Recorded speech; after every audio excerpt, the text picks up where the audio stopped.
సాధారణంగా మన దేశంలో జాతీయ సెలవు దినాలు, పండుగ వేళ, ఎన్నికల పోలింగ్, ఎలక్షన్ రిజల్ట్ వేళ మద్యం దుకాణాలు బంద్ చేస్తారు. మద్యం మత్తులో గొడవలు చేస్తారనే ఉద్దేశంతో ప్రభుత్వాలు ముందుగానే డ్రై డేగా డిక్లేర్ చేస్తారు. ఈ క్రమంలో తాజాగా ఈ ఏడాది జనవరి 22వ తేదీన మద్యం దుకాణాలు, బార్లు మూసివేయనున్నట్లు ప్రభుత్వం ప్రకటించింది. అయితే తెలుగు రాష్ట్రాల్లో కాదు, ఛత్తీస్గఢ్ రాష్ట్రంలో జనవరి 22న రాష్ట్ర వ్యాప్తంగా ఉన్న మద్యం దుకాణాలు, బార్లు మూసివేయాలని ఛత్తీస్గఢ్ ముఖ్యమంత్రి విష్ణుదేవ్ సాయి ప్రకటించారు. ఎందుకు అంటే జనవరి 22వ తేదీన అయోధ్యలో భవ్యరామ మందిరంలో రాముడి విగ్రహాన్ని ప్రతిష్ఠించనున్న సంగతి తెలిసిందే. ఈ కార్యక్రమానికి సమయం దగ్గర పడుతూ ఉండటంతో ప్రభుత్వం శరవేగంగా ఇందుకు సంబంధించిన ఏర్పాట్లు చేస్తుంది.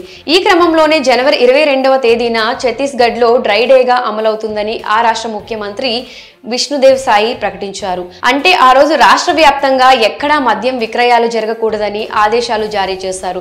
తాజాగా రాష్ట్రంలో డిసెంబర్ 25వ తేదీ నుంచి జనవరి 2వ తేదీ వరకు నిర్వహించిన గుడ్ గవర్నెన్స్ వీక్ చివరి రోజున సీఎం విష్ణుదేవ్ సాయి ప్రకటించారు. ఛత్తీస్గఢ్ లో సుపరిపాలన వారోత్సవాలు జరుపుకుంటున్నామని సీఎం తెలిపారు. సుపరిపాలనే తమ సంకల్పమని, రామరాజ్య స్థాపనే తమ లక్ష్యమని ఈ సందర్భంగా చెప్పుకొచ్చారు. అయోధ్యలో జరగబోయే శ్రీరాముని విగ్రహ ప్రాణ ప్రతిష్ఠ కార్యక్రమానికి రాష్ట్రంలోని వరి ఉత్పత్తి సంస్థల ద్వారా సుమారు 3000 టన్నుల బియ్యాన్ని పంపించినట్లు ప్రకటించారు. అంతేకాక రాష్ట్రంలో పండిన కూరగాయలను కూడా అయోధ్యకు తరలిస్తున్నట్లు చెప్పుకొచ్చారు. అయోధ్యలో దివ్యమైన రామ మందిరంలో జనవరి 22వ తేదీన శ్రీరాముని విగ్రహ ప్రాణ ప్రతిష్ఠ కార్యక్రమం జరగనుంది. దీనికోసం ఇప్పటికే గర్భగుడిలో ప్రతిష్టాపన చేయనున్న శ్రీరాముడి విగ్రహాన్ని ఎంపిక చేసినట్లు తెలుస్తోంది. ఇక అయోధ్యలో రామ మందిర ప్రారంభోత్సవం సందర్భంగా ఛత్తీస్గఢ్ రాష్ట్ర ప్రభుత్వం కీలక నిర్ణయం తీసుకుంది. ఆ రోజు డ్రై డేగా ప్రకటించాలని సీఎం విష్ణుదేవ్ సాయి కీలక ఆదేశాలు జారీ చేశారు. అయోధ్యలో రామాలయం ప్రారంభోత్సవానికి ముస్తాబవుతున్న నేపథ్యంలో దేశంలోని ప్రజలు భవ్యరామ మందిర నిర్మాణానికి తమ వంతు సహాయాన్ని అందజేస్తున్నారు.